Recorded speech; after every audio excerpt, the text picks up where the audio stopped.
갑자기 그 말 듣는 순간 저도 소름이 뒤에 확 끼쳐가지고 피디님은 고 씨가 진범일 거라고 생각하시나요? 제가 접견 때 그걸 물어봤거든요.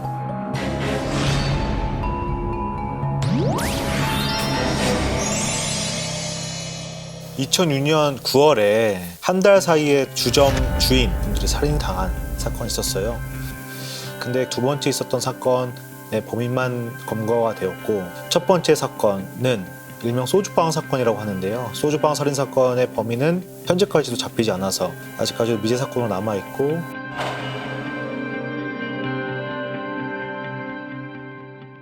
메일에서 시작하게 됐어요. 저희한테 많은 제보 메일을 보내주시지만 보통 오는 메일들은 뭐 범인을 잡고 싶다, 이 사람이 범인이 아닐까라 하는 그런 어떤 가능성을 제기하는 메일들이 많이 주시는데, 그 메일은 특이하게도 우리 어머니가 살인 사건의 피해자이신데 범인은 잡혔습니다. 근데 이 범인이 또 다른 살인 사건의 범인 같습니다 라는 그런 추정을 담은 메일이었어요. 저희 그것이 알고 싶다 팀의 PD들은 제주 사건의 소주빵 살인 사건은 제주 지역의 대표적인 미제 사건 중에 하나다라고 다 알고 있을 거예요. 근데 그 사건의 범인이기도 같다라는 메일을 보내주셨기 때문에 일단 그분을, 아드님을 만나보러 가게 된 거죠.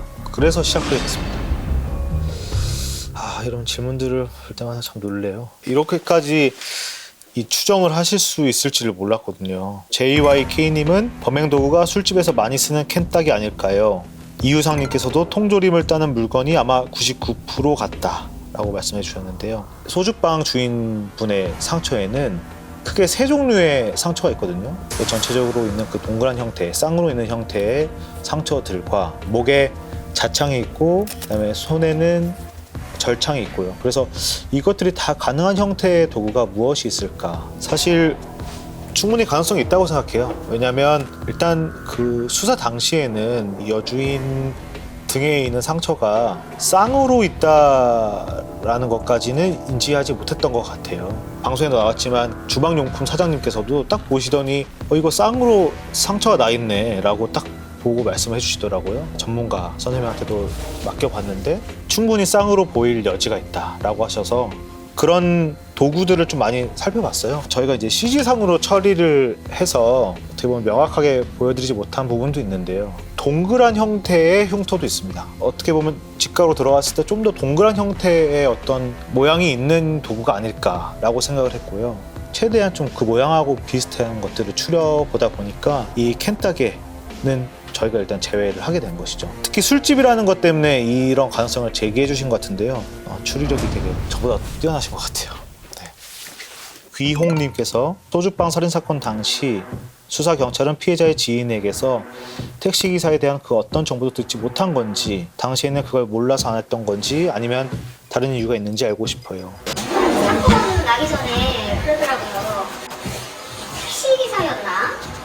우리 그냥 오빠들 다 하냐고 물어봤더니 다 한다고 그러더라고요. 저희한테 해주셨던 이야기를 당시 경찰에서는 말씀하지 않으셨습니다. 그 이유는 뭐 경찰이 수사를 소홀히 해서나 그런 것은 아니고요. 이 사건 당시에는 너무 정신이 없다 보니까 이 지인분도 미처 이걸 떠올리지 못했던 거예요. 근데 사건이 지나고 나서 몇 년 후에 다른 사람들과 어울려서 이야기를 하다 보니까 갑자기 그게 생각이 났다는 거예요. 소주빵 사건의 피해자는 자신의 가게에 오는 손님들에 대한 이야기를 하지 않았다고 해요. 이 소주빵에 대한 이야기를 하는 것을 별로 좋아하지 않았다. 근데 그 지인분께서 그 말을 기억하고 있는 것은 좀 특이했기 때문이에요. 보통 손님에 대한 이야기를 그렇게 한 적이 없었는데 그 손님에 대한 이야기를 하면서 좀 웃으면서 택시기사가 손님으로 오는데 뭐 그 지역 사람이라고 하더라, 그 지역에 있는 나의 가족들에 대해서 좀 안다고 하더라, 뭐 이렇게 이야기를 했다는 거예요. 근데 그러고 나서 한 달 정도 있어서 사고가 벌어졌고요. 그래서 어떻게 보면 그 피해자가 남긴 마지막 어떤 힌트 같은, 그렇게 기억을 하고 계시더라고요. 그래서 저희도 사실은 그 인터뷰를 하면서 너무 깜짝 놀란 것이, 라일락 카페 사건의 범인 고 씨의 어떤 인적 정보나 그런 사항들은 하나도 알려진 게 없거든요. 근데 이분께서 딱 그 택시기사 이야기하시고 그 지역을 이야기하시는 거예요. 제가 이야기하지도 않았는데. 그래서 갑자기 그 말 듣는 순간 저도 소름이 뒤에 확 끼쳐가지고 저희 제작진도 많이 놀랐던 그 기억이 있어요. 네. 리민님 그리고 지민킴님께서 이 법전의 형광펜 처리한 부분을 좀 궁금해하시더라고요. 송경책과 함께 온 법전에는 형광펜으로 열심히 공부한 흔적도 남아 있습니다. 재소자가요, 법전의 어떤 법을 연구하고 하는 것은 드문 상황은 아니에요. 합당하게 처벌을 받고 있는 사람도 법전 같은 것도 열심히 연구하면서 최대한 자신의 형량을 좀 줄여보려고 하는 노력들은 사실은 많은 곳에서 보이는 현상이거든요. 그래서 그렇게 특이한 부분은 아니고요. 저는 어쨌든 좀 많이 놀라운 것은 확실하게 보이는 이 고시의 혐의인데도 매우 열심히 법전을 연구한 흔적이 보이더라고요. 그래서 이 형광펜 부분은 어떤 특정한 부분을 친 것이 아니라 법전에 있는 구석구석들을 연구를 한 흔적들이 보였고, 그것의 최종 목표는 결론적으로 재심 청구예요. 본인이 부당하게 형을 살고 있다라고 생각을 하고 있고, 그걸 밝히고 싶어 하고 앞으로도 계속 그럴 것이다. 그 부분만 봐도 확인을 할 수 있었습니다. 제니케이님이 고 씨가 재심을 청구하고 출소해서도 재심 준비한다고 하는데 반박할 증거는 있는 걸까요? 원님께서 범인이 재심을 적극적으로 준비하는 것에 뒷받침하는 증거가 무언가요? 보통 재심을 청구하려는 범인들이 막무가내로 내가 억울하다라고 하는 것이 아니에요. 나름대로의 논리가 있고 나름대로 제시하는 증거가 있어요. 그것이 빈약할 뿐이죠. 고 씨 같은 경우는 그 재심 청구를 하면서도 내가 지금 부당하게 형을 살고 있다, 내가 범인이 아니라고 말해줄 수 있는 사람이 매우 많다 라는 식으로 이야기를 했거든요. 그런데 거기서 특이한 것은 진술 분석가의 분석에 따른 건데요. 보통 그렇게 재심 청구를 하거나 본인의 억울함을 밝히고 싶어 하면 구체적으로 기명한다는 거예요. 나의 동네 어디를 가서 누구를 만나봐라, 그럼 말해줄 것이다 라고 이렇게 구체적으로 말을 하는데, 고 씨는 그렇게 말을 하고 있지는 않는 상황인 거죠. 나의 억울함을 말해줄 수 있는 사람이 많아, 내가 그때 알리바이가 있다는 것을 입증해 줄 수 있는 사람이 많아 라는 정도로만 이야기하고, 그거에 대한 뒷받침, 디테일한 이야기는 지금 하지 못하고 있는 상황. 네. 유피님께서 피디님은 고 씨가 진범일 거라고 생각하시나요? 직접 교도소에서 만나 이야기도 나눠보셨는데 개인적인 느낌이 어떠셨는지 궁금합니다. 제가 이 고 씨가 진범이다 아니다 라고 확정하는 것처럼 말하는 것은 부적절한 것 같고요. 하지만 제가 접견 때 느꼈던 걸 말씀드리는 것이 좋을 것 같아요. 매우 자신감 있게 이야기를 하더라고요. 고 씨는 본인이 라일락 카페 사건의 범인이 아니다 라고 주장을 하고 있는 상황이에요. 단 한 번도 자신의 범행에 대해서 인정하지 않은 상황이에요. 저를 만났을 때도 마찬가지였고, 저는 논리적이지 않다고 느껴지지만 충분히 본인 스스로는 꽤 준비한 듯한 답변들 계속해서 이야기를 해요. 이 자신감 있는 부분들에서 하나 갑자기 흔들리는 부분들을 느꼈던 건 뭐냐면, 그러면 그 라일락 카페 사건에서 물 바가지와 물 분무기는 왜 내실에 있었을까요? 라고 물어봤어요. 그 상황에서만 정말로 한동안 대답이 없었어요. 뭔가 어떤 이유나 어떠한 상황들을 좀 생각하는 듯한 느낌?